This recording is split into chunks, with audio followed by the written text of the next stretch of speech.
The first time I met Tang Wei, I was wearing a slip dress so skimpy it barely covered me, holding a large bouquet of flowers, and leaning forward to arrange them at the entrance of the gallery. My upper body was bent over, my waist dipped low. In Jingshan's words, you could kill him and he still wouldn't believe I wasn't trying to be seductive at that moment. Tang Wei handed me his business card, saying his company was planning an exhibition soon and wanted to rent my space. I'm very expensive. Can you afford me? As I said this, I rested my bare arms across my chest, idly drawing circles on the ground with the arch of my foot, my eyes curved in a smile as I looked at him. I couldn't tell if Tang Wei took the bait or not. He said lightly, "Then name your price." "Mr. Tang, are you asking about the price of the space, or my price?" "Then wait here, Mr. Tang. I'll go get the price list." I looked up, glanced at the surveillance camera and blinked, smiling. That night, just as I expected, Jingshan was furious. He threw me onto the marble floor, one hand tightly gripping the belt he'd just yanked from his waist. When you handed him the things, you just had to touch his hand. He crouched in front of me, stroking my cheek, and asked, "Which hand did you use?" His movements were ambiguous, his tone full of concern, making it nearly impossible to sense the danger. I held out my right hand. The dangerous man remained dangerous. His metal buckle slammed down hard on my palm. Agony, like a knife through the heart. My face turned pale. I clutched my right hand, gasping as I curled into a ball, my body trembling uncontrollably. He was serious. He really wanted to destroy it. Destroy this hand. Ignoring the fact that I was in too much pain to speak, Jingshan grabbed my chin and forced my head up. "It hurts, doesn't it? Good. Li Ruyu, I spend all this money to keep you, not so you can seduce other men. Especially not in the gallery I gave you." "All this money?" "Oh, of course." He'd thrown millions at me. But at that moment I couldn't focus on his words. All I felt was the pain in my hand, numbing me, my 5 fingers unable to straighten at all. "Hurts that much? Let me see." He watched me practically rolling on the floor, and only when my gasping began to subside did he comically put on a look of fake concern. He gently took my hand, then pulled me into his arms with infinite tenderness. "What's wrong with you, Ruyu? You used to be so obedient. Did I make you unhappy? Is that why you made me so angry?" "It hurts," I said through gritted teeth, each word deliberate. "Yeah, it might be broken. I'll have the driver take you to the hospital, okay?" Did I have a choice? No, I won't. I've known for a long time that Jingshan is a bastard. But I endure it, because he's my sugar daddy. 4 years ago, I fled abroad with a mountain of debt. That I realized, even though I'd been sending money back all these years, the 7-figure debt had only grown. In my desperation, Jingshan appeared out of nowhere. He laid out his terms. He'd take care of everything for me, on the condition that I become his kept woman. I agreed. Millions of dollars. Was I worth that much? I don't know. I think even Jingshan, that old hand in the business world, couldn't calculate who was getting the better deal. That same night, he took me to his penthouse apartment. "Go take a shower," he told me. I was pretty down and out then. The only set of clothes I'd brought back, I'd worn for 5 days straight, and they were clinging to me unpleasantly. Jingshan was taking off his watch. He looked up, surprised for a second, then seemed to understand. That's not what I meant. I didn't believe him. What else could he mean? "If you don't want to, I won't touch you." Unexpectedly, he said, "I just wanted to show you your new home. In a city this big, you need somewhere to land." As he spoke, he gently put his arm around my waist and guided us both over to the massive floor-to-ceiling window. The lights of a million homes twinkled below, as if lit just to please me. "Beautiful, isn't it? From now on, this is your home. I'll be good to you. I won't let anyone hurt you." The implication, of course, was that only he could do whatever he wanted to me. When he's gentle, he's unbelievably gentle, as if his eyes and heart hold only me, as if he loves me to his very core. That night, he really didn't touch me. He brought out the pajamas he prepared, but they were a size too big. They hung loose on me, and they were old. Clearly someone had worn them before, and for a long time. I did a little twirl. He said, "You're too thin. You need to eat more." So he really backed off, going to the living room to smoke cigarette after cigarette. Around 2 a.m., I heard Su Jingshan answer a call. Whether intentionally or not, he put it on speaker. Jingshan, I just wrapped up work, on my way back to the hotel, ... Yeah. This shoot is exhausting, ... Jingshan, you promised me. Let me have dinner with Director Wu next week. Right. I've got my eye on the female lead's best friend role in that new drama, ... They talked on and off, and finally, the woman's voice said, Jingshan, say you miss me. Say you love me. She was earnest, almost pleading. A long pause. Then Su Jingshan replied, Ruru, I don't love you. ... What? The woman's voice faltered. Then she laughed nervously. What kind of joke is that? The resources I promised you, you'll still get them all. Let's part amicably, okay? You've always been sensible. You won't cause me any trouble, will you? So he was gentle with others too. Even when he didn't love her, he let her down easy. Sudden, isn't it? But Ruru, I told you from the start. Whenever I feel like it, I can kick you to the curb any time. Saying such cruel things. His tone was as sweet as a love song. The woman on the phone panicked, stammered for a while, and then began a feeble attempt to win him back. Jingshan ... We've been together for 2 years. Yeah, 2 years. Su Jingshan's tone was weary. Right, Jingshan. 2 years of feelings. I don't believe you don't love me ... 2 years. Long enough to get bored. Time for a change. So I was the one he changed to. I've always known how to play the game. My sugar daddy needs help. I'm happy to oblige. So I pushed the door open and, timing it perfectly, said, Mr. Su, I'm thirsty. Su Jingshan turned to look at me, smiling indulgently. Go back to bed. I'll get it for you right away. Ryu, don't run around half naked. You'll catch a cold. The woman on the phone let out a loud curse and hung up. I was not half naked. Later, Su Jingshan took me to meet his scumbag friends, and those men actually praised his loyalty. They said I looked a lot like Ji-ro. Only, I was more well-behaved than Ji-ro. More innocent and pure. Oh, so, loyalty means a man always likes the same type, but not necessarily the same person. The name sounded familiar, so I looked her up online. Ji-ro, an up-and-coming actress. A few years ago, she starred in a popular web series with a traffic idol and became an instant hit. Thinking back on it now, Su Jingshan's heavy hand was probably behind that success too. So helping women was just an expensive hobby for Su Jingshan. When one man said I was well-behaved, another chimed in, Ji-ro wasn't well-behaved. When she first got with old Su, Ji-ro was also good, also obedient, also pure as a blank sheet of paper. I remember back then she'd just graduated from drama school. You know old Su, right? He liked her face. Spent money to buy her a supporting role. Then the show aired, she got famous, fans started cheering, and within 2 months, she was up in the clouds. It's like, once those tits get hit by the spotlight, that little bit of flesh becomes more valuable.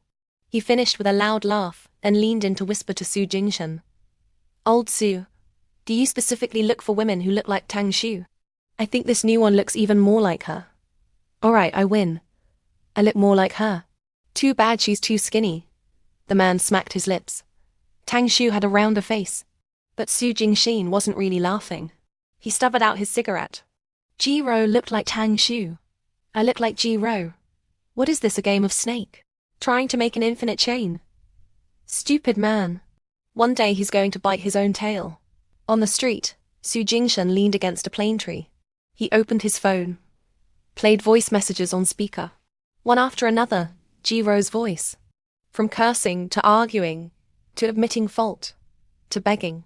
Su Jingshan finally laughed listening to them, shaking his head and saying, What's wrong with this woman?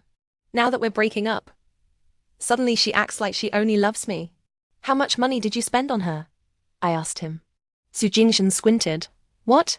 You want to compare? Yes. I nodded seriously. If it's more than me, I'm going to be mad. So what if it's more? Can she give what you can? I put on a truly annoyed expression and barged straight into the rushing traffic, trying to run across the street. An electric bike scraped past me, tearing my pants. He was angry now too. What are you doing? Are you crazy? Don't you know how dangerous that is? This is dangerous? I looked at him challengingly. Do you know how dangerous that was? I pressed my finger to my own temple and mouthed. Bang! Jingshan was stunned. After a long moment, he hugged me. No, Ryu. Never again. He repeated it like a mantra. I'll be good to you. I'll only be good to you. Speaking of which, Jingshan wasn't all that bad to me.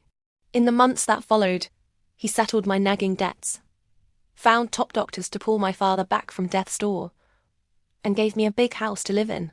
He even gave me this gallery, all because I'd said, I want to hang my own paintings on clean white walls, not pile them in a dark basement. This was the best location in the art district. People passing by could all see the portrait of a young woman facing the door. Jingshan couldn't stop admiring it.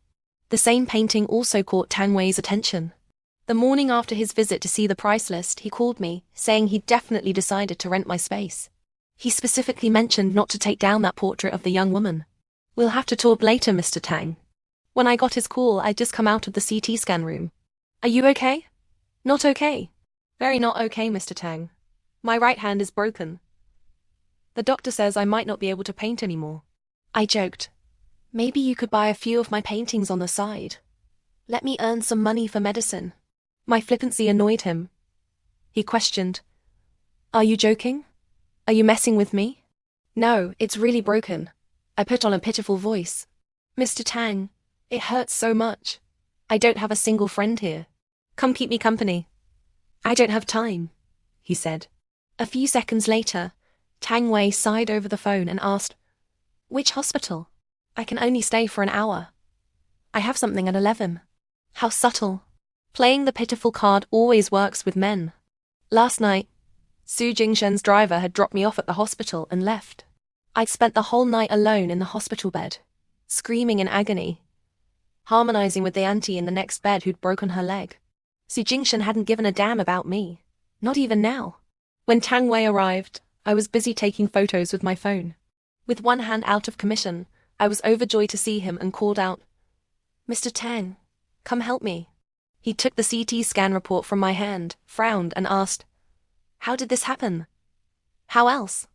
I leaned in close to his ear. Domestic violence. You're married? No. There's just a man who's very generous with me, spent millions. Tang Wei pulled out his phone. I'll call the police for you. No need. I snatched it away. Don't call the police. If you really feel sorry for me, help me take pictures of these. They're evidence. Evidence of him hurting me. Evidence? Then what? He looked at me, brow furrowed. I held up the CT scan, lowering my voice. I'll blackmail him. When we break up, he'll have to pay me a fortune. Tang Wei's gaze shifted away, his expression full of disdain and contempt. I knew that look well. Rich men always look at women like me that way.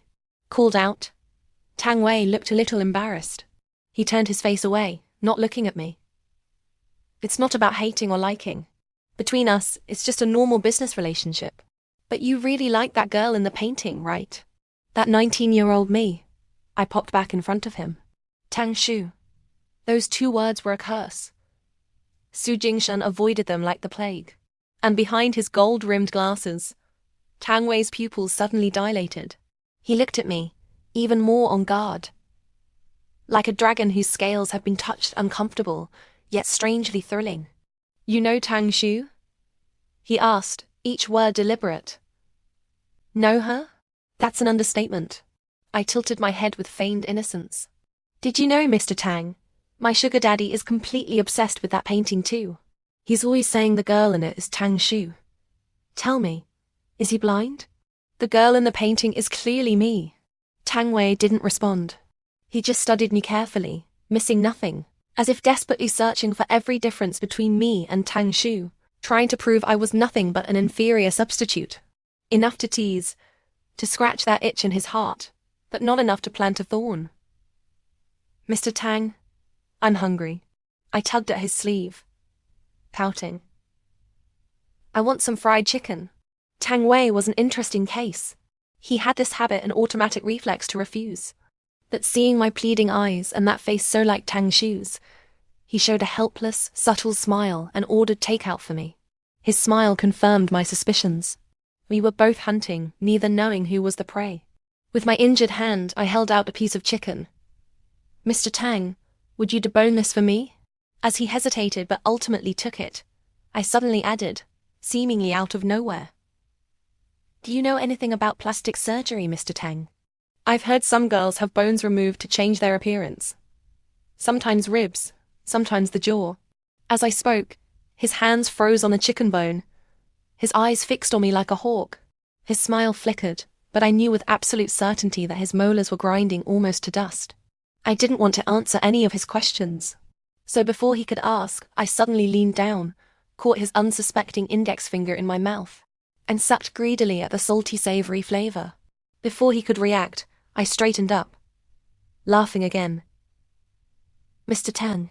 I licked my lips, feigning aftertaste. He pressed his lips together, shoved the chicken back into my hand, and stood to leave. "Miss Lee." He used that distancing title. "Aside from that face, you have absolutely nothing in common with Tang Shu." I suspect he kept the second half to himself. Someone like me, wearing this face, was an insult to Tang Shu. 11 o'clock. He had things to do. Men. All the same. Jingshan. Tang Wei. Always busy. Always something more important than me. I punched the chair hard at Tang Wei's retreating back, forgetting my injured hand. The pain made me grimace. That afternoon, Jingshan came to pick me up from the hospital. "How is it?" he asked. "I'll never paint again." I laughed bitterly. "Thanks to you. It's fine. You don't need to paint. You don't need to do anything. I'll take care of you." He tousled my hair with exaggerated affection, but really he was just pushing my head down, stuffing me into the car. He was so thoughtful, he even buckled my seatbelt for me, then carefully examined my injured hand. He looked at it for a long time. Then, without warning, he pressed down hard on my swollen palm. I screamed. "No, cast. And you call this a comminuted fracture? You can't even be bothered to lie properly. Just making up stories to amuse yourself." Jingshan watched me curl up in the passenger seat, writhing in pain. He was inexplicably angry, contemptuous, yet somehow feeling deeply disrespected himself. "I'll give you what you want." His cold voice echoed in my ears. "That day, you said you wouldn't do it again. But I see you're just cheap. Incurable. Can't stand the pain now. Don't worry. It's not over yet." He started the car, ignoring my continuous moans beside him. He drove to the gallery, dragged me out by my hair, and threw me inside. Then he closed the doors and windows, drew the curtains, trapping us together in that suffocating darkness. I sensed danger and backed away, retreating until my thin shoulder blades pressed against a wall. Hanging on the wall, suspended above my head, was the portrait of the young woman. "What's wrong? What did I do wrong this time?" I whimpered pitifully, knowing full well. "Don't ask me. Ask yourself." Jingshan grabbed my neck, pulled me up from the floor, and pushed me toward the table. My painting table. Sharp pencils, toxic paints, razor-sharp knives. So many things that could hurt me. "How cheap are you to lure Tang Wei to the hospital?" He pressed my head down, forcing my face onto the canvas on the table. The smell of oil paint filled my nostrils. "You know he's dangerous. Why? Why do you have to provoke him? Again and again seducing him? To use him to destroy me? What are you talking about, Jingshan? I don't understand." I pretended to be flustered. "I have this problem too. I don't shed tears until I see the coffin." I kept pushing Jingshan's buttons because he hadn't really threatened me yet. Except this time. He chose the brass paperweight shaped like a copperfish. He pressed the sharp tip of the tail against the back of my right hand. The cold touch against my burning wound. I knew what he was going to do. No. Now I was scared, really scared. I started begging in earnest, my voice cracking. "Please, please don't. Didn't you say this hand would never paint again? Then I'll make sure it never paints again." He whispered in my ear, raising the paperweight. This wasn't a joke. This thing was 10 times heavier than the belt buckle. I knew what would happen if it came down. I imagined it slamming into my palm again and again. Blood spraying, bones splintering. I was wrong, Jingshan. I was really wrong. I won't do it again. Please don't destroy my hand. Please. I struggled wildly against his grip. I was terrified. I couldn't lose it. I couldn't lose the ability to hold a brush forever. Wrong. Too late. His voice was flat. I won't provoke Tang Wei again.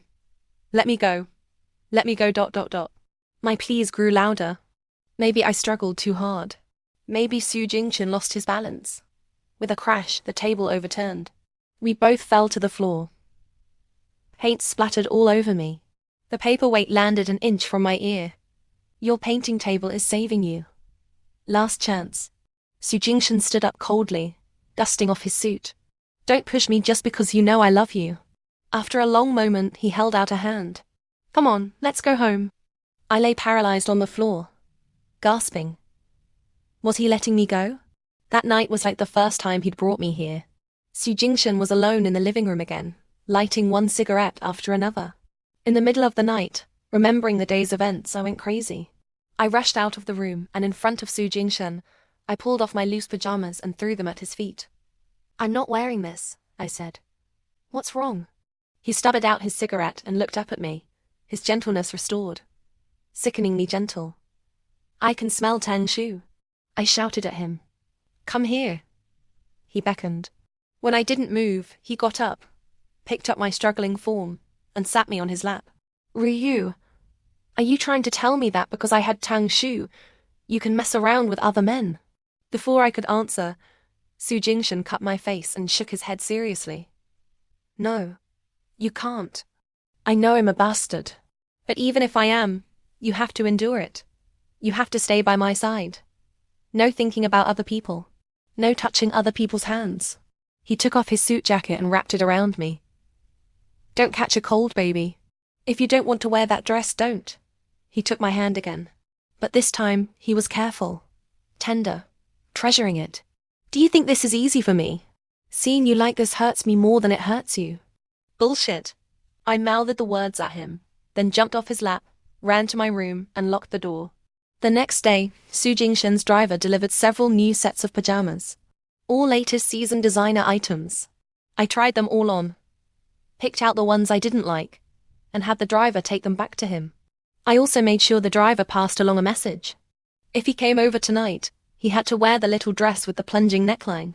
Otherwise, don't even think about getting through the door. I don't know how the driver delivered that message, but that night, when Jingshan arrived, I pulled open his suit jacket. There it was, that little dress hanging on his muscular chest. I laughed until tears came to my eyes, but my gaze was full of resentment and hatred. Jingshan swept me up in his arms and threw me on the sofa, trapping me between his arms. So playful. Does your hand not hurt anymore? It still hurts. Without warning, I slapped his cheek with my swollen right hand. It hurt him. It hurt me more. But I still lifted my chin triumphantly. But it's better. Good enough to hit people. Jingshan held his cheek, smiling wolfishly. Li Ryu, you'd better pray I treat you like a queen forever. Otherwise, the debt between us, no one will ever be able to settle it. Jingshan, you'd better pray I'm willing to let our debt go. I spit out each word deliberately. Otherwise, you're the one who'll never be able to pay it back, even with your life. When I finished, he leaned in to kiss me. I covered his mouth and slipped away from under him like a fish. Of course, I wasn't going to stop seeing Tang Wei. Jingshan was my sugar daddy, but Tang Wei was my client. He came to the gallery to take photos, to plan the exhibition layout. I stood silently in the farthest corner. When he got closer, I moved to another corner. What's wrong with you? He frowned. Since last time, he didn't even bother hiding his contempt. What game are you playing now? Tang Wei was different from Jingshan. Jingshan didn't come from a good background. Self-made man, ups and downs, there was a certain wildness to him. That day, if I'd wanted to suck his finger, he probably would have put it in his own mouth and sucked it again. Tang Wei. Honestly, I hadn't figured him out yet. I answered honestly. My sugar daddy is angry. He told me to stay away from you. Tang Wei adjusted his glasses and nodded. He's right. You should listen to him.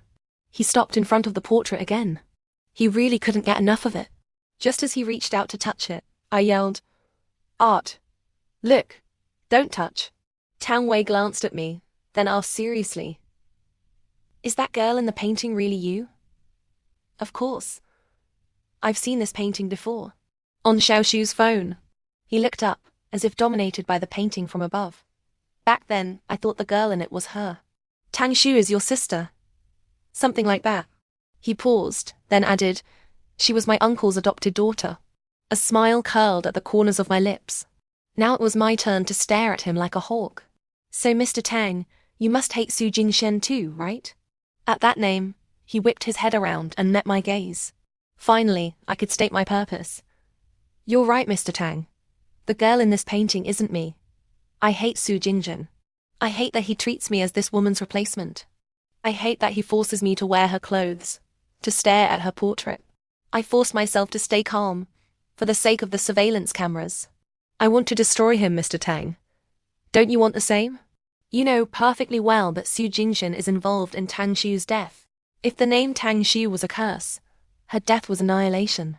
This tragedy from 2 years ago was like a sticky viper, its tongue flicking, tightly coiled around us. Me, Su Jingshan, Tang Wei. None of us could escape unscathed. Cleanly, decently. Tang Wei looked at me, also very calm. When everything was laid bare, we were somehow at peace. Why should I trust you? He asked, his tone indifferent. A woman who lies constantly. Was I a woman who lies constantly? Of course. That night, Su Jingshan asked me what I'd said to Tang Wei that afternoon. Annoying. He was watching me on the surveillance cameras again. How could he not act like a successful rich man? Where did he find all this time to waste on women? Especially a low-class woman like me. So I made something up. He said the woman in the painting isn't as pretty as me. I curled up on the sofa, swinging my feet, giggling. Which is obvious, isn't it? Girls just get prettier as they get older. Su Jingshan came over and pinched my face, looking left and right. Li Ruyu, is there a single word of truth in anything you say? Yes, I opened my mouth and said, I love you. I laughed again. Su Jingshan was stunned for a few seconds, then let go of me and laughed with me. Laughing, he pulled me off the sofa, pushed me unsteadily to the window, and pinned me against the clean glass. Tell me, where did you find out about Tang Shu? And why are you getting involved with Tang Wei? Don't tell me it's a coincidence. I won't believe it. They're always talking about Tang Shu. How could I not know? I deflected. Your friends, those awful men. They look down on me behind my back. They gossip about me. They all think I'm just a substitute for Tang Shu. Then I'll tell them you're not. He said it lightly. I don't care. I don't care at all. I said I didn't care, but I lifted my chin and spat at him. He turned his head away. We were talking past each other, deliberately avoiding each other's true intentions. Su Jingshan finally got tired of my games. He pressed his chest against mine, grabbed my hands, and easily pinned them above my head, a threat forcing me to expose myself. Ryu, stop beating around the bush. Tell me the truth.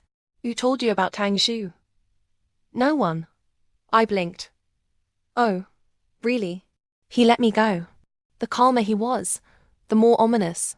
I stayed by the window, trying to keep a safe distance. Su Jingshan sprawled casually on the sofa, picked up the remote from the coffee table and turned on the TV. Then he beckoned to me. Come on, Ryu. Let's watch together. Watch what? I was wary, refusing to move. It was strange. We'd never watched TV together. Never. He never did either. Su Jingshan didn't like noise. Usually when he came here, he wouldn't even let me play music. He barely spoke. Watching TV? He was up to something. Come and see. Su Jingshan kept beckoning. Just watching. I had no choice. I shuffled over and sat down about a foot away from him. He grabbed me and pulled me tightly into his arms.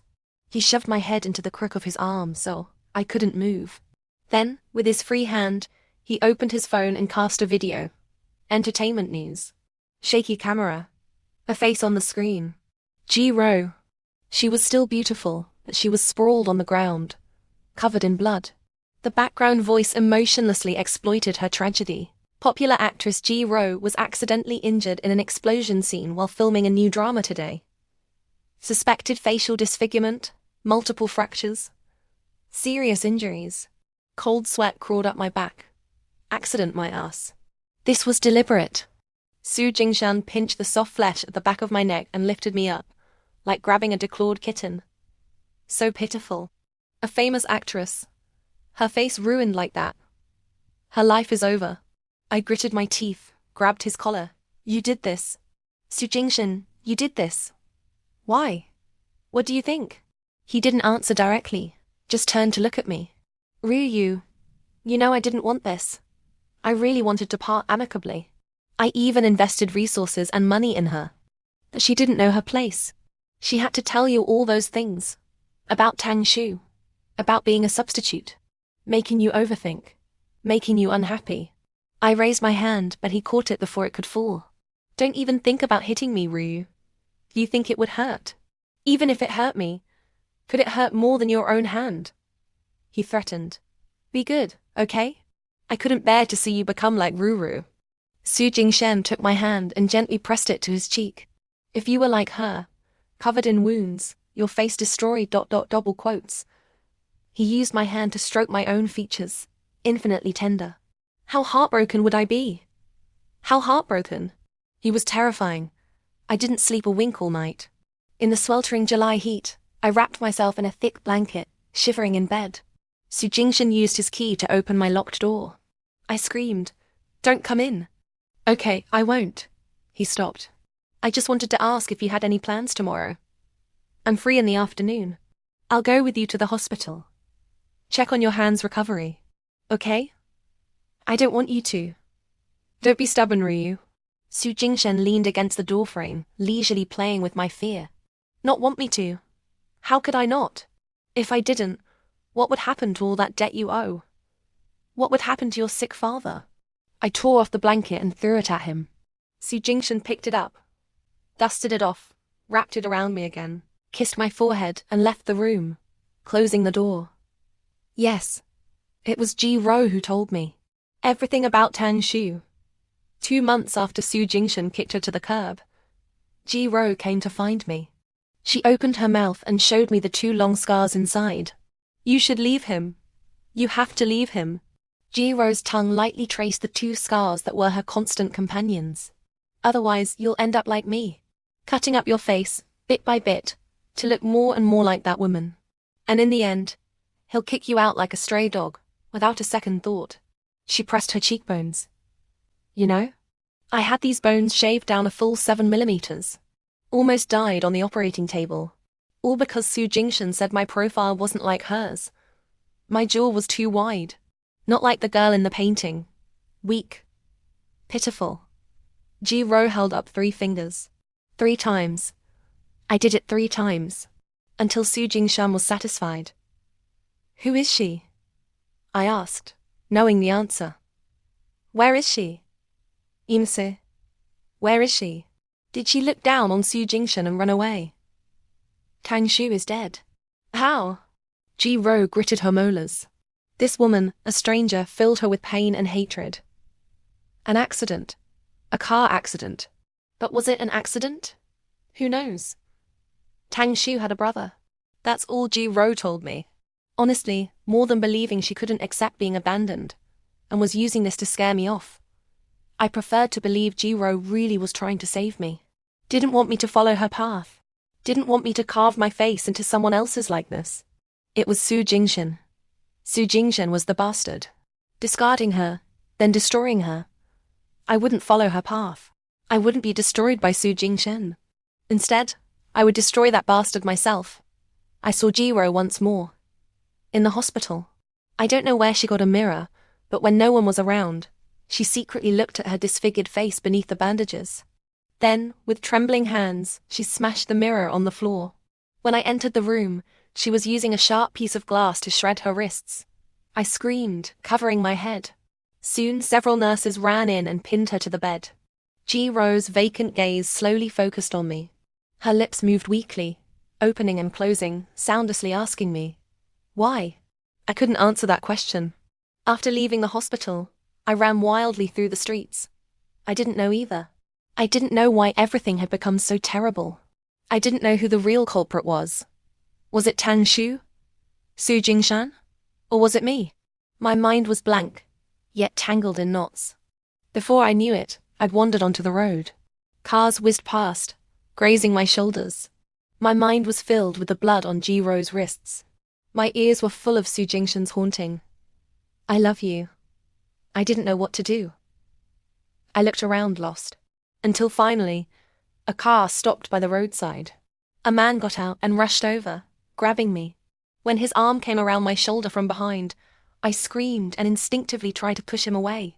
But he held on tight. What's wrong? Calm down. I looked up. It was Tang Wei. Come with me. He pulled me away from the rushing traffic and helped me into his car. I stared blankly ahead. That was dangerous. Do you realize that? He asked. I nodded. What happened? Nothing.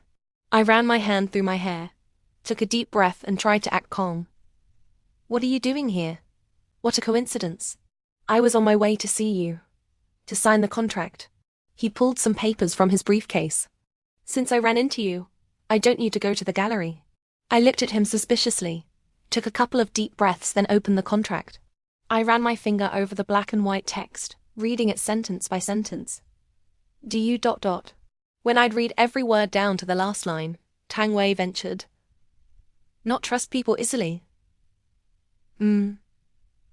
I didn't deny it. I just saved you, and you screamed like I was trying to hurt you. Not all of us are as lucky as you, Mr. Tang. Some of us have actually been hurt. I took his pen and signed my name at the bottom. 4 years ago, I trusted someone, and it almost ruined my life. I was drowning in debt, completely alone. I slept on the streets of Paris. I was almost robbed and shot in the head. I'm gutter trash. Even my paintings belong in the gutter. It's only because my sugar daddy gave me a chance that my paintings are hanging in my gallery. I laughed bitterly. I know you look down on me, Mr. Tang. You think I'm flippant. You think I'm disgusting. You think I look like Tang Shu, but my face is hateful. But Mr. Tang, do you think I chose to be hateful? Our eyes met. I shoved the contract back at him. Thank you for saving me. And thank you for renting my gallery. I wish you success with your exhibition. As I opened the car door, Tang Wei called out to me. You are hateful. But you can trust me. He paused. I won't hurt you. I won't bully a woman. I burst out laughing so hard I doubled over. What are you saying, Mr. Tang? You're not actually feeling sorry for me, are you? Have you forgotten? I'm a woman who lies constantly. The next time Tang Wei came to the gallery was 3 days before his exhibition. I was supposed to have handed over the empty space for him to set up. I seemed to have temporarily recovered from Jiro's tragedy. I was in high spirits, haggling with a customer. You wanted to take a painting. I'd priced it 1,800 for 15. When I saw Tang Wei arrive, I couldn't be bothered to argue anymore. I grabbed another frame and handed it to him. All this talking, my spit's worth more than 300. The customer laughed, took it, and the deal was done. While I was framing it, he studied me and said, Miss Lee, we've met before. In Paris, I bought a painting from you. It was much cheaper back then. You told me to take my pick, all for just 30 euros. I was stunned. I looked at him, then at Tang Wei. I tossed my head and laughed, feigning nonchalance. You got a good deal back then. But this one today is 1,700. Not a cent less. I shoved the wrapped frame at him. I'm not heartless. Come back next month. I'll give you one. Painted especially for you. Consider it thanks for saving my life. After the man left, Tang Wei looked me up and down. 300? You haggle over 300. His sarcasm was subtle. I thought someone was generous, throwing millions at you. I ignored him, snorting as I took down a painting from the wall. I don't need you to teach me how to do business, Mr. Tang. Tang Wei pointed at the portrait of the young woman. How much for this one? 10 million. Tang Wei shrugged and smiled faintly. No one's reported you to the pricing bureau. Don't like the price, don't buy. I deliberately rolled my eyes. If you can't afford it, why ask? With that attitude, how do you do business? His gaze was still contemptuous, but there was a subtle shift, a hint of newfound interest. If you have something to say, Mr. Tang, say it. Stop mocking my paintings. Did you come to inspect, or to rush me to pack up and get out? Neither. Tang Wei rubbed his nose. I came to ask you somewhere. Maybe it was my imagination, But I thought you looked shy. Men don't get shy around women they're not interested in. I was intrigued. But before I could respond, my phone buzzed in my pocket. Can't go, Mr. Tang. I held up my phone. The screen clearly showed 2 big characters. Old Sue. I didn't hide it. My sugar daddy summoning me. I answered. It was Su Jingshan's voice, casual but brooking no argument. Come here. Half an hour. He gave an address. It was the usual place where he drank and networked with his friends. I'd been there before, enduring their scrutiny, and their debates about whether I looked more like Tang Shu or Jiro looked more like Tang Shu. They always reached the same conclusion. Neither of us was as good as Tang Shu. Tang Shu came from a prominent family.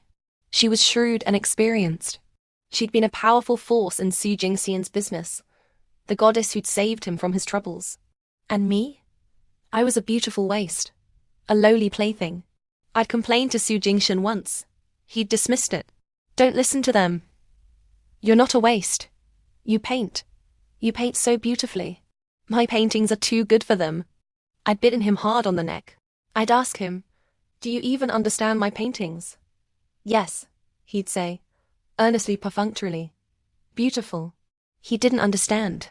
He was the waste. A waste who didn't understand art. But now, getting this call from the waste, I had no choice. I hung up and shrugged at Tang Wei. Mr. Tang, can you give me a ride? Take me to my sugar daddy so I can go back to being a good little pet, wagging my tail for favors. Tang Wei looked at me. His expression incredibly complex. Pity. Resentment. Frustration that I wouldn't live up to my potential. What's wrong, Mr. Tang? Or are you thinking of saving me? I'd caught his pity. And I'd caught my hope. Then help me destroy him. He's a snake. He's got me coiled up. Destroy Su Jingshan and I'll be free. I'll be clean. That wasn't enough to provoke him. I added, I'm sure Tang Shu felt the same way. Tang Wei didn't give me a ride, and taxis were hard to find. Predictably, I was late. Only by 3 minutes. Su Jingshan's expression was unreadable. He beckoned me over. The room was full of men and women. Pretty girls everywhere. The fat guy next to him was probably a bit drunk. Or maybe he just wanted to cause trouble. He pushed away the heavily made-up girl beside him, pointed at me, and roared, What kind of trash keeps old Sue waiting?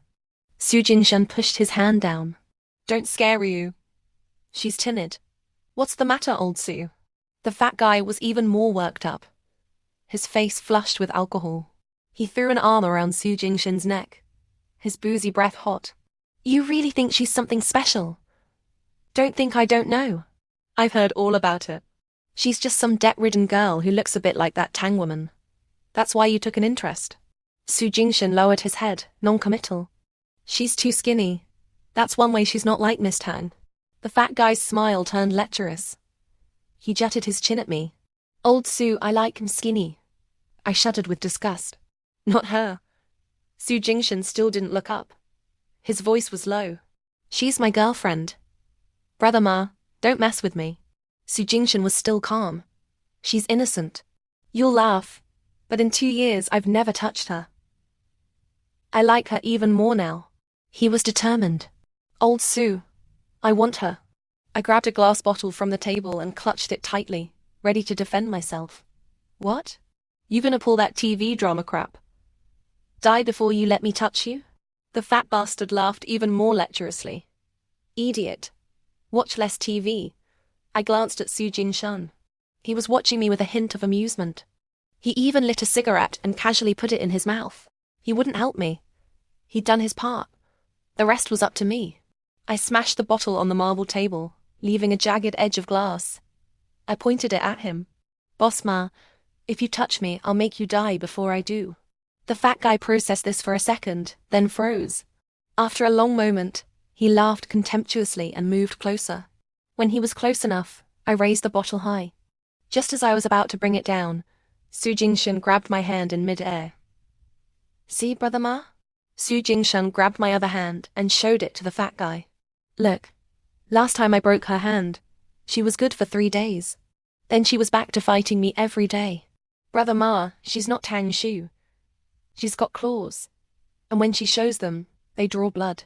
You shouldn't have gotten any ideas about her. The fat guy was still rolling his eyes and cursing. But then, out of nowhere, Jingshan snatched the bottle from my hand. Before the fat guy could react, Jingshan slammed his head onto the marble table. The overturned fruit tray splattered all over his fat face. Jingshan grabbed one of his hands and pressed it to the table. Then, bottle up, bottle down. Before anyone could stop him, the fat guy's screams were echoing through the private room. I told you, but you wouldn't listen. You had to see blood before you'd behave. Who do you think you are? A bully trading on borrowed power. Jingshan spat in his ear, patting his fat, pain-racked face.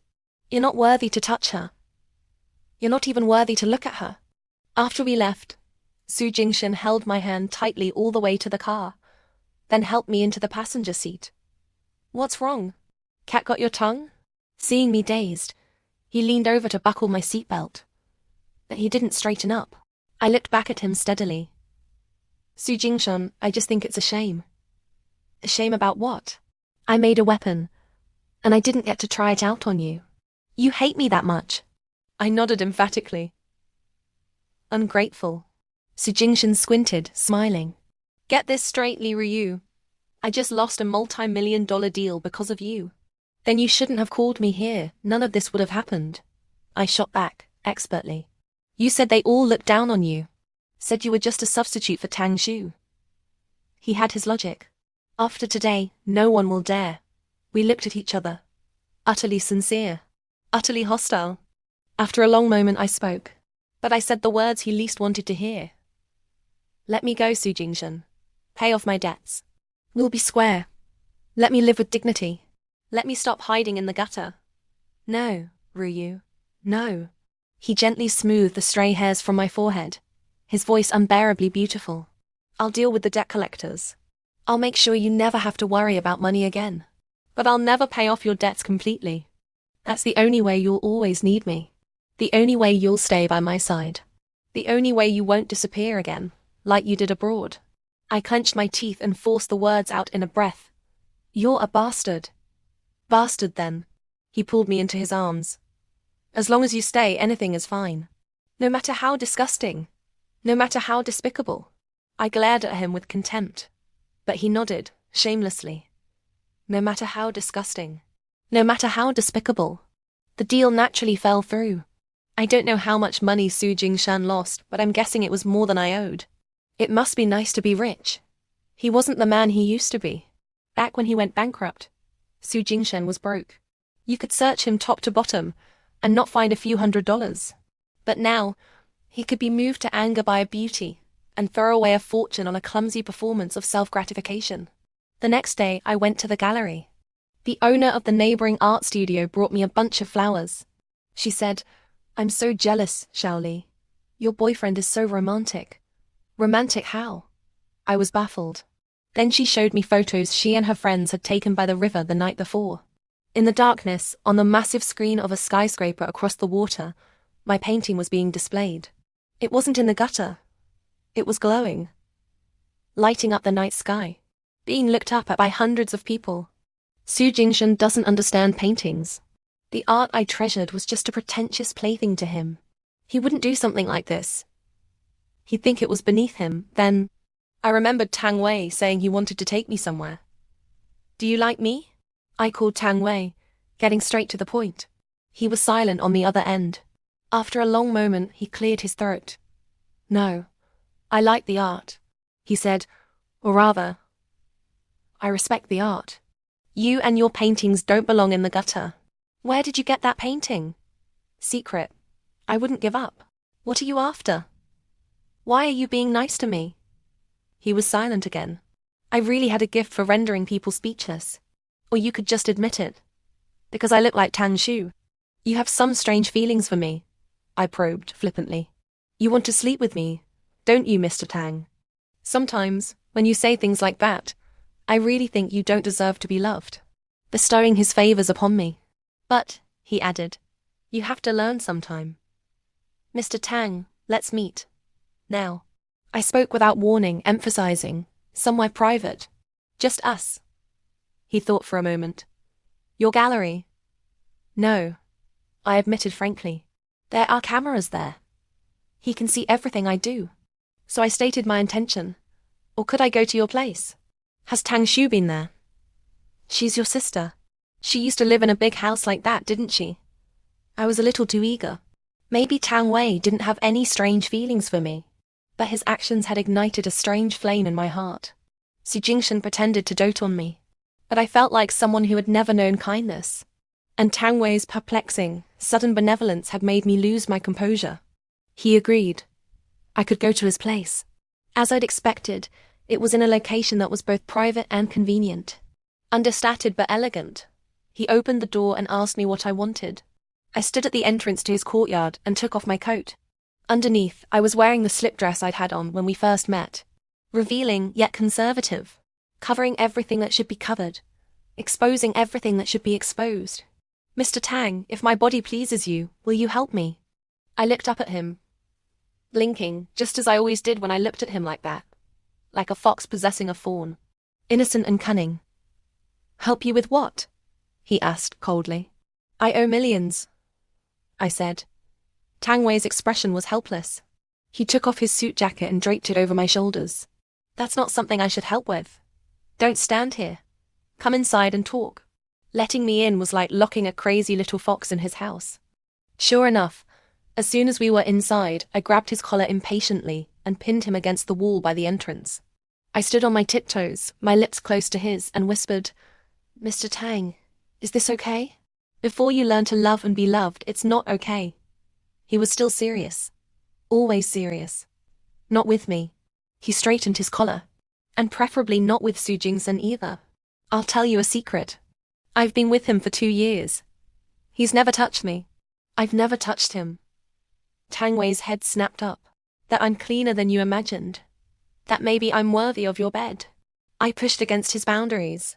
Or maybe you're thinking that Tang Shu was lucky too. That he never touched her either. Don't mention Xiao Shu. Sure enough, he was angry. I seized my moment and pecked him hard on the cheek. I want you. I want you. I pressed my lips to his ear, each word deliberate. Tang Wei, today I want you. With that, I don't know where the wildness came from. I grabbed his sleeve and pushed him onto the sofa. I climbed on top of him, kneeling on his legs. I tore at his tie, then started ripping open his shirt. Then I leaned down, ready to devour his lips. Just before I did, suspended in mid-air, our eyes met. Hesitation.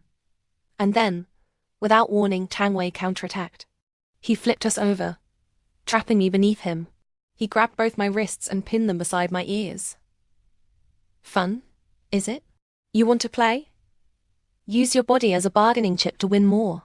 He grabbed my slip dress. It was so flimsy, so light. With just a little force, he could tear it all away. And then I'd be naked before him. And when I went home tonight, barely clothed, Jingshan would beat me to death. I bit my lip hard and said nothing. Tang Wei's grip tightened. The neckline of my dress was pulled lower and lower. Say you don't want this.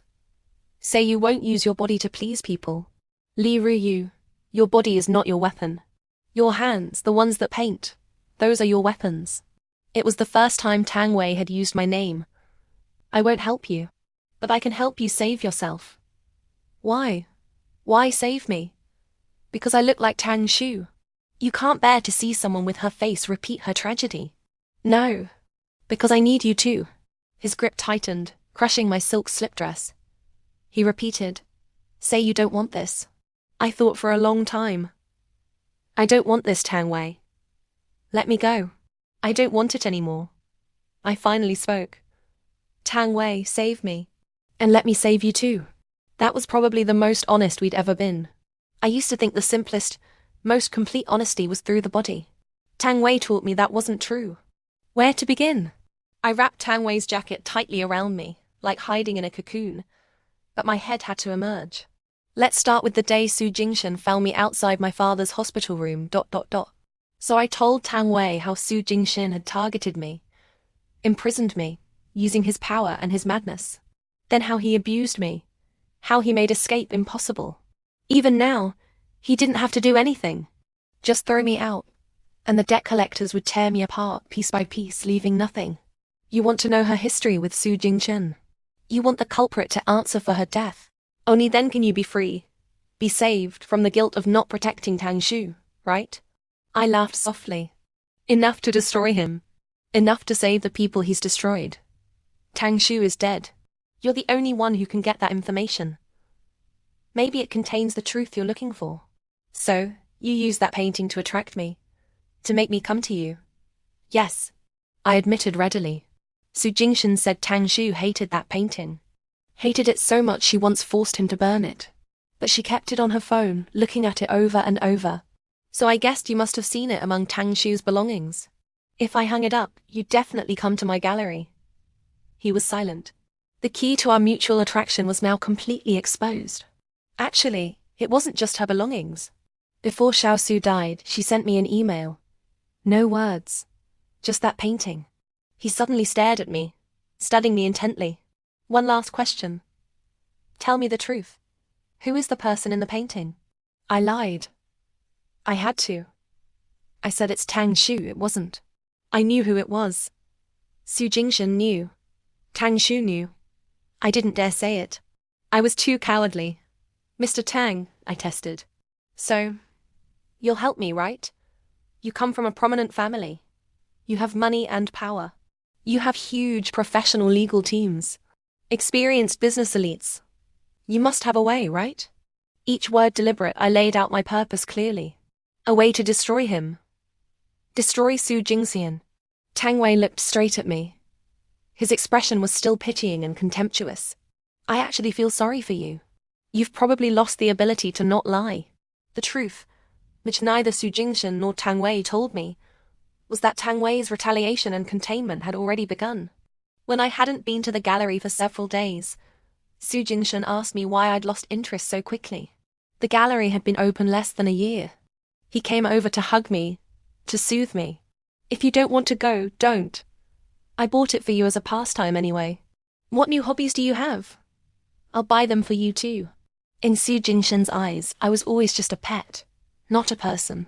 4 years ago, and still now, I wasn't supposed to have my own career, my own life. I was just supposed to groom my beautiful feathers under his protection. That was enough. Everything else was just play. Just amusement. I rented out the gallery, remember? To Tang Wei. I sneered.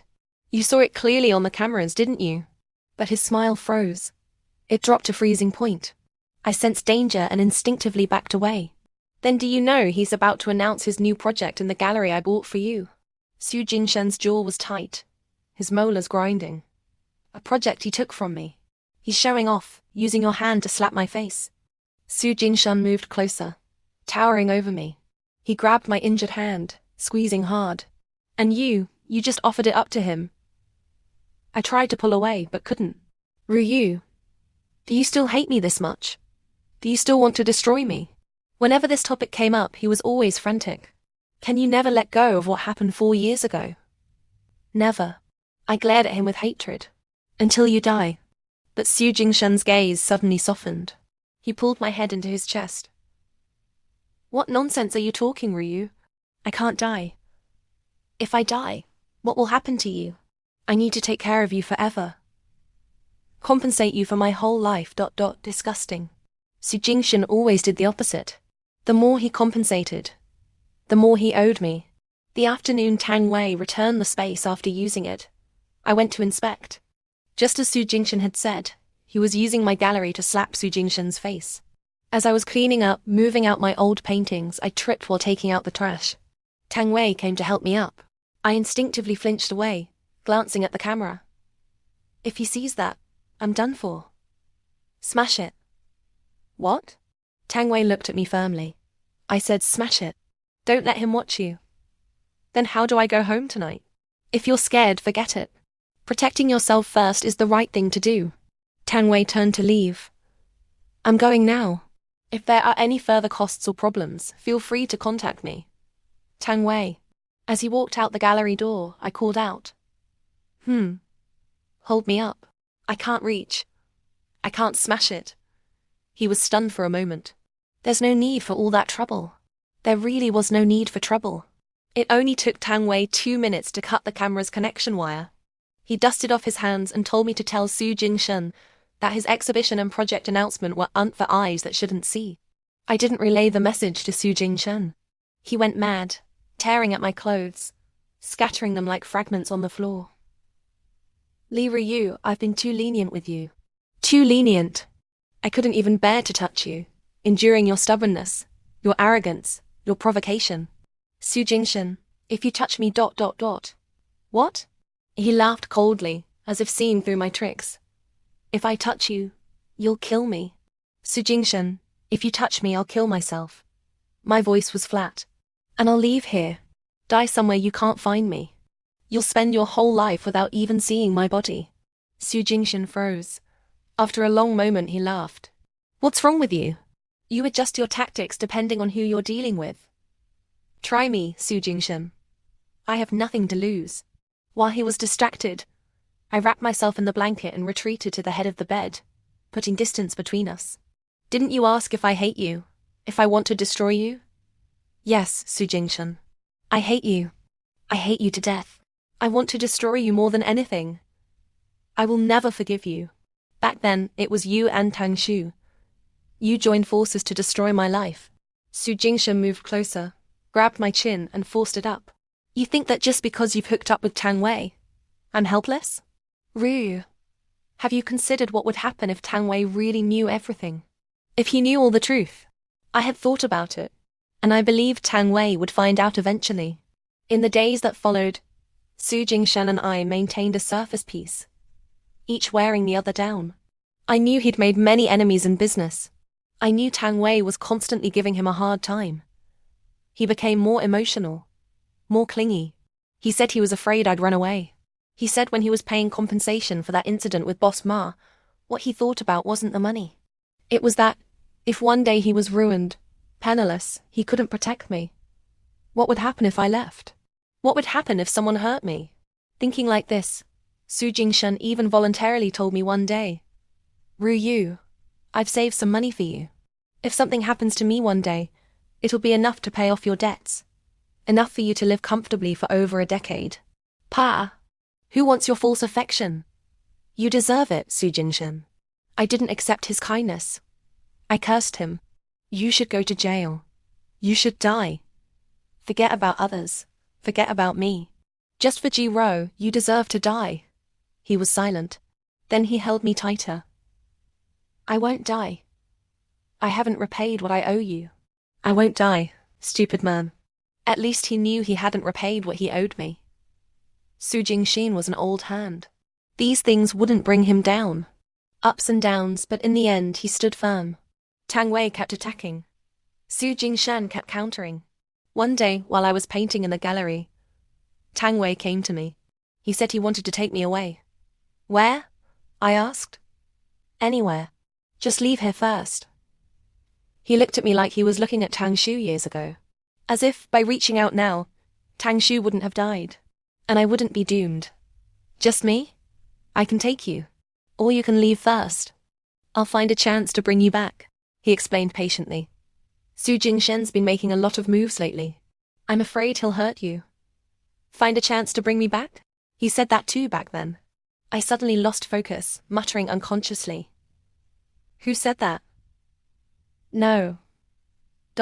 No one. But at that moment, a ghostly voice sounded at the door. Who else could it be? Me, of course. It was Jingshan. He was haunting. How could he let me leave? Especially with another man. Ryu, you're always like this. Always causing worry. 4 years ago, and still now. He turned to Tang Wei. You want to know? How Tang Shu died, right? No need for all this trouble. You shouldn't ask her. You should ask me. Jingshan handed over the folder he'd prepared. Tang Wei glanced at me, as if seeking my permission. What's meant to come will come. Just as Jingshan had said, he was truly disgusting enough. Despicable enough. I turned my back. After a long hesitation, Tang Wei took it. He opened it. Inside were documents from a plastic surgery hospital. A clear record of Tang Shu's multiple surgeries. And each time, every time, her template wasn't some celebrity. Wasn't some photograph. It was a painting. The one hanging in the center of the gallery. The one we'd all seen. The portrait of the young woman. There was also a report on Tang Shu's final failed surgery. Severe damage to her vision. And records of her, in that condition, insisting on driving to the plastic surgery hospital for another revision. Ultimately dying in a car accident on the way. Is it clear now? The answer you wanted? Jingshan mocked, studying Tang Wei. And all the things Ruyu didn't dare tell you. Afraid you'd find out that, in a way, Tang Shu died because of her. Tang Wei took a deep breath and put the documents back in the folder. Jingshan was more talkative than ever. You wanted the truth? Here it is. 6 years ago I met Ruyu. She was 19. I kept her by my side from then on. 2 years later, my company had a financial crisis. On the verge of bankruptcy. Your sister, Tang Shu, not only helped me get new business, she also gave me an idea. Trick Ruyu into becoming the legal representative of the company. Have her take on all the company's bad debt. Yes, he was right. So back then, stupidly, I signed the agreement. It was a long time before I realized it was millions in debt. Maybe even years in prison. After that, Jingshan, under the guise of sending me to study in France, packed me off overseas. I was alone, but I discovered I had an invalid passport. No identity, couldn't enroll. Soon I ran out of money. That's when I called Jingshan. On the other end was only Tang Shu's voice, telling me to stay put abroad. She'd ensure my safety and my expenses. I didn't want a cent from her. In the years that followed, I cut off contact with Jingshan. In Paris, I survived by painting one picture at a time. Slowly, I started to become someone. And Jingshan, wallowing in wealth and luxury, whether from guilt or just being pathetic, went crazy thinking about me. He treated Tang Shu with extreme coldness. So Tang Shu, blinded by love to win Jingshan's heart and a semblance of warmth, took my painting and on a face already 70% similar to mine, endlessly went under the knife. And Jingshan, for Tang Shu's family background and her favors, was happy to play the loving partner in front of others. So much so that to this day, in the eyes of those awful men, every woman was just a substitute for Tang Shu. Jingshan viciously emphasized this.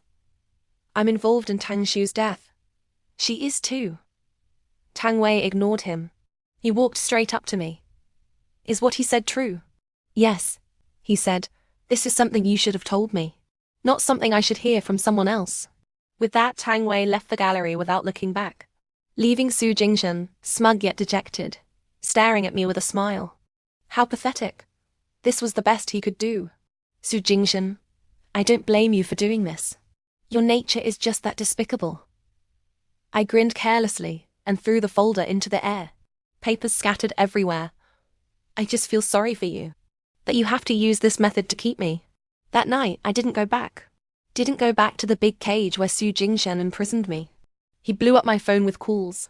In 2 years, this was the first time. He sent many messages. Pleading. Threatening. Negotiating. I suddenly remembered the night he'd called to dump Jiro. She was the same. Tit for tat. In the end, it all comes back to you. The next day, I still didn't go back. The third day, I went to the gallery. I took down my paintings, one by one, and stored them neatly.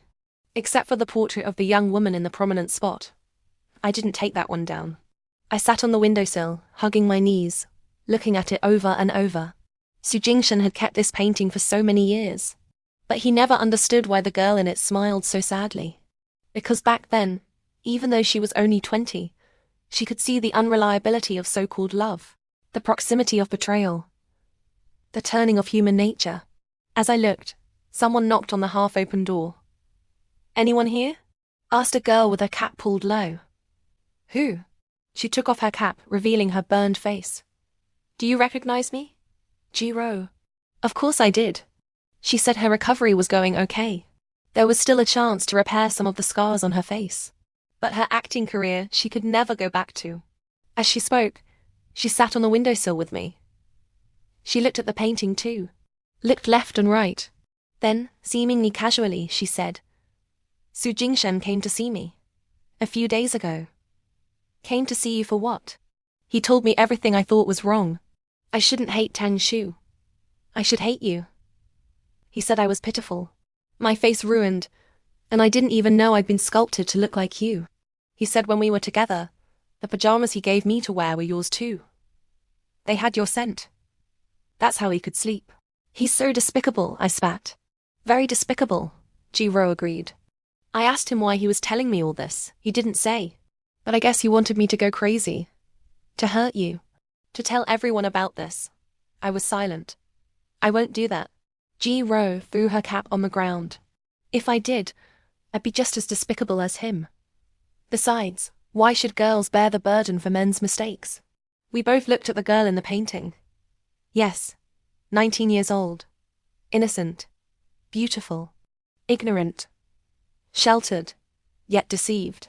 She hadn't done anything wrong, but she almost destroyed herself, and the lives of many girls. The more I looked, the more indignant I felt. I jumped down from the windowsill and grabbed the utility knife from the table. What are you doing? Ji-ro asked. Slashing it. I handed her one too. Slash it with me. Okay. One cut, splitting my lips. Another cut, shattering my eyes. A third cut, across my flawless face. As if, at this moment, only destruction could bring survival. I don't know how many cuts we made. Then, with a rustle, a stack of papers and photos fell out of the frame.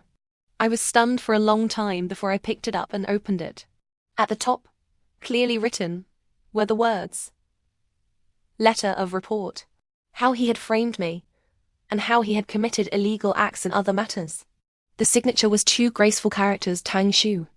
And another letter detailed how, during my 4 years in France, Tang Shu, seeking atonement and wanting me to survive, had been continuously sending money to a bank account I'd abandoned, and had been constantly sending people to track my whereabouts. One of the people she'd assigned to this task was Tang Wei. What Tang Shu never knew was that Tang Wei never found me, living under an assumed name. Instead, he'd encountered me on the streets of Paris, bought my painting, and years later projected it onto that skyscraper's massive screen. The final line of that letter read, Su Jingshan will never know that what he refuses to burn is his own sin, and a girl's new life. Beyond that, the other materials were complete evidence of Su Jingshan's crimes. Solid proof that could clear me of my debts. Tang Shu had prepared 2 possible outcomes for this evidence. And in the end, it was girl saving girl. After that day, I closed the gallery. I briefly escaped from it all to organize the materials Tang Shu had left behind, and the evidence I degathered over the years. During that time, Su Jingshan called me constantly. Tang Wei called once too. I've known for a long time. His tone was still calm, unruffled. The things you thought you were hiding from me. Miss Lee, I'm not an idiot. Then why did you leave that day? To give you time and space. To let you resolve things between you and him yourself. To let you make your choice.